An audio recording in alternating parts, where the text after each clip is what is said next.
हटा लो आप, तो ये हटा लो, टोपी हटा लो,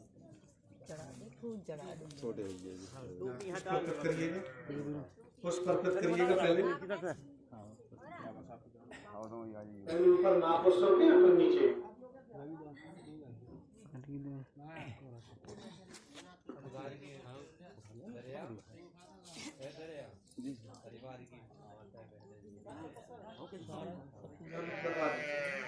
आपके घर से हैं बंगे हो गए, आपके घर से हो गए, बहने हो गए आपकी।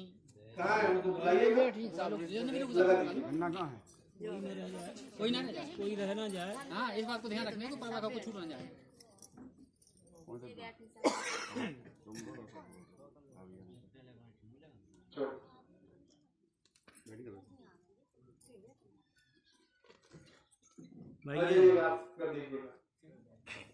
भाई ये टोपी उतार लो।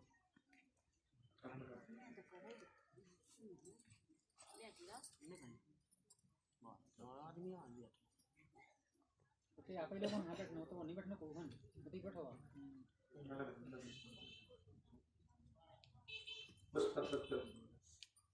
जी कहाँ है ना आया ना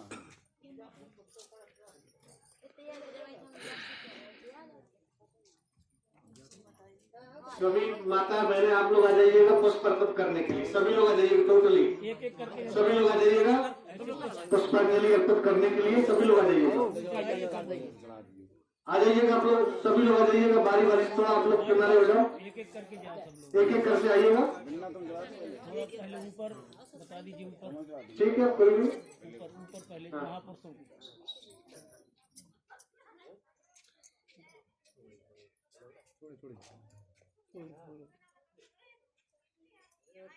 राघवन और फूल को ले लगे सर तुमने करवा दे चलते रहिए, जल्दी से थोड़ा करिएगा, समय बहुत हो गया, 3 बज गए।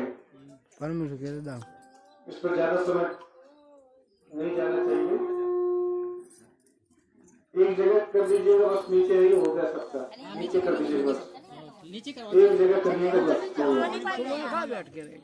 कोई दिक्कत नहीं, कोई दिक्कत नहीं है। पाँव महापुरुष है तो पाँव पड़ने में क्या है, महापुरुषों के पैर छूने सब महापुरुष ही है अब तो।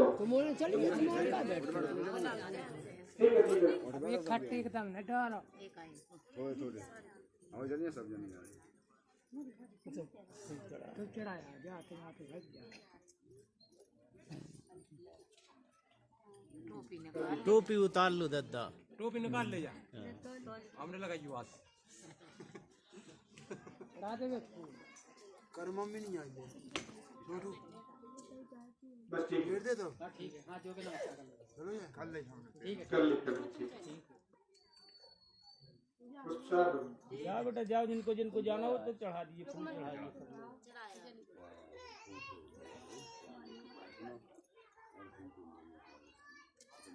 थोड़ी सी वही फूल ऊपर से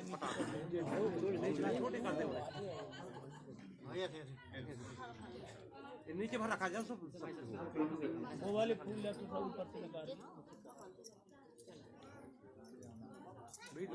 ले, सब निकाल सब तो वापसी आ गए।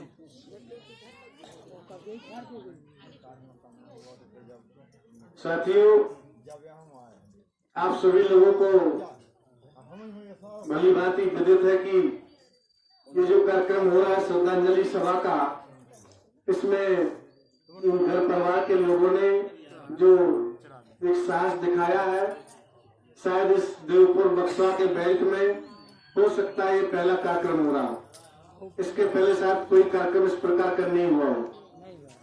और इसके लिए मैं आपको बता दूं कि हम सभी लोग संत महापुरुषों के रास्ते पर चलने का प्रयास कर रहे हैं, और आप सभी लोग जानते हैं हम सभी लोग परम पूज्य बाबा साहब, संत रविदास जी, मान्यवर साहब, कांशीराम साहब के संबंध में हमेशा लोगों से बात करते रहते हैं, उनको समझाते रहते हैं, बताते रहते हैं कि हमारे महापुरुषों ने कौन सा हमें रास्ता दिया है चलने के लिए।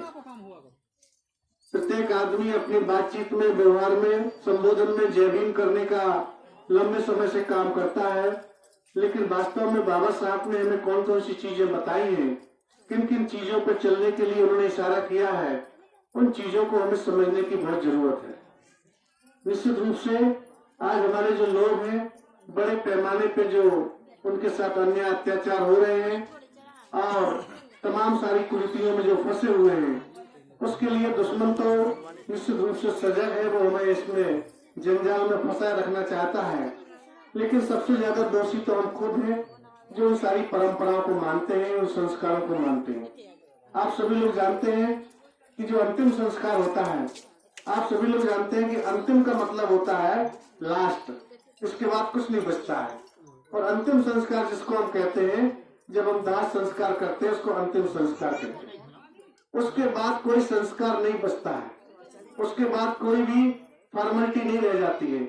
लेकिन लोगों ने अपने खर्चा पानी चलाने के लिए, अपनी जेबें भरने के लिए, अपना घर चलाने के लिए ऐसे संस्कार लोगों के बीच में बनाए हैं जिससे उनकी घर परिवार चलते हैं, उनके बच्चे अच्छे स्कूलों में पढ़ते हैं। और हमारा जो गरीब तबका है अपने महापुरुषों की बात को नजरअंदाज करके उनकी बातों में फंस जाता है। इसलिए जितने भी संस्कार हैं, जन्म से लेकर शादी, जो भी संस्कार होते हैं, वो सभी संस्कारों में हमारे लोगों को गलत तरीके से परेशान किया जाता है, आर्थिक रूप से कमजोर किया जाता है। और ये जो संस्कार है आप सभी लोग जानते हैं, यदि बाबा साहब को हम लोग मानते हैं तो बाबा साहब ने जिन चीजों पर हमें जोर दिया है उसमें निश्चित रूप से उन्होंने कहा है कि हमें अपने बच्चों को अच्छी शिक्षा देनी चाहिए, अच्छा एजुकेशन देना चाहिए। और उन्होंने ये कहा है कि जिस प्रॉपर्टी में आप अपने जीवन को व्यतीत कर रहे हैं, सभी लोगों ने कर दिया, बाकी लोग आप लोग भी आ जाइएगा तो बाद में करवाएं। संस्कार करा दीजिए। इनका पहले वो हो जाए और एक का करवा दो। पता ही नहीं है लड़ी को। परिवार का कोई आदमी ना बचे, सब लोग परिवार के सभी लोगों ने पुष्प अर्पित कर दिए। इतना ही बैठो। पुरानी परंपरा को पार्टी छूने के लिए कितने लोग आ जाते हैं, पूरे गाँव जो जाते हैं पार्टी। कोई नहीं आया।